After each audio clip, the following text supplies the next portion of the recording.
subscribe to my channel, and let's get started. Alright, so look, everybody knows that when you have a burger, you have to have a sauce. Alright, unless it's a grilled burger, then it don't need it but ketchup and mustard, in my humble opinion. But look, I'm going to show y'all how to make this quick burger sauce, and all you need is a few ingredients. I'm using a cup of mayonnaise, and to that I'm going to add in a 1/4 cup of ketchup, which is 4 tablespoons, 1 to 2 tablespoons of yellow mustard, 1 to 2 tablespoons of Worcestershire sauce.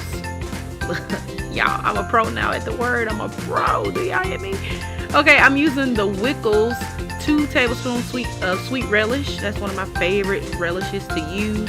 I'm using 1 teaspoon of Hidden Valley Ranch seasoning and a 1/2 tablespoon of granulated sugar for a little bit of sweetness. Alright, now I actually forgot 2 ingredients, but I'm going to show you what those are in just a second. But go ahead and mix it up. If you want to wait for the 2 ingredients, that's cool too.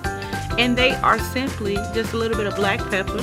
You can add that to your liking. If you want more or less, you can do that.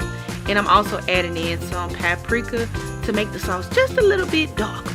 Alright, so that's it. That's all that to it. It's no secret sauce. It's just a simple burger sauce, and it is delicious. You can actually dip your fries in it too, and put it on hot dogs if you're feeling fancy. I'm just saying. Alright, so go ahead and pop a lid on that, set it to the side. It does need to be refrigerated. It'll only last for about maybe 3 to 4 days in the fridge. Right, I have a pound of ground beef here, and I am gonna season this. Normally you wouldn't season smash burgers until the end, but I'm gonna go ahead and season mine. And I'm doing a tablespoon of seasoned salt, 1 heaping teaspoon of garlic powder. If you don't want to use garlic, you can use onion, and then a 1/2 teaspoon of black pepper.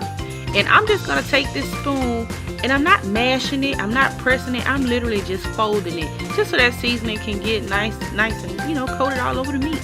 And I'm gonna take my hand as well as this spoon, and I'm gonna scoop out a small ball of meat. And I'm gonna treat this like I'm making meatballs, and I'm just gonna gently form it into a nice little ball, and then I'm gonna set it aside on some parchment paper.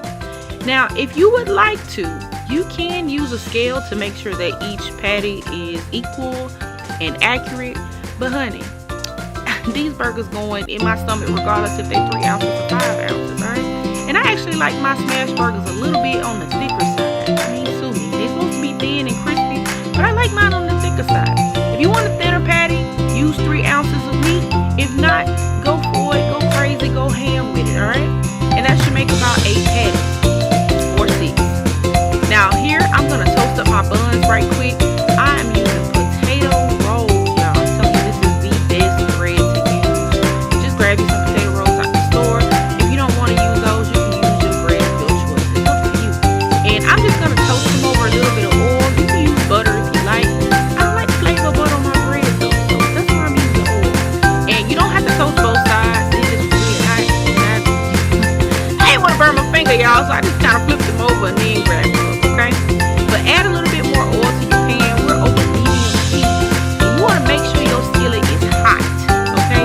This is not going to work if your skillet ain't hot, and you might smoke out your house, okay? So leave a window open or a ceiling fan or something. Add you some onions on there, which is totally optional. First smash burger I ever had my onions served just like this, and I absolutely enjoyed it. But if you're not using the onions, you might want to use some parchment paper to smash this down. But I'm taking a spatula here. You can see it's flat, looks like a little shovel there, and I'm just pressing it down with the back end of my wooden spoon, because guess what?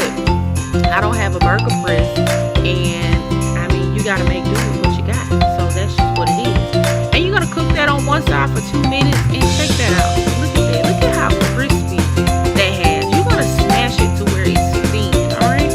And to that, after you cook it on the other side for another minute, you're gonna add in a slice of cheese. American cheese, y'all. I'm telling you, burgers are American. Add you some American cheese on it. People be tripping over American cheese, but I stand beside it every single time because it is delicious. It is nothing like the good cheese. I'm just saying. But look, repeat that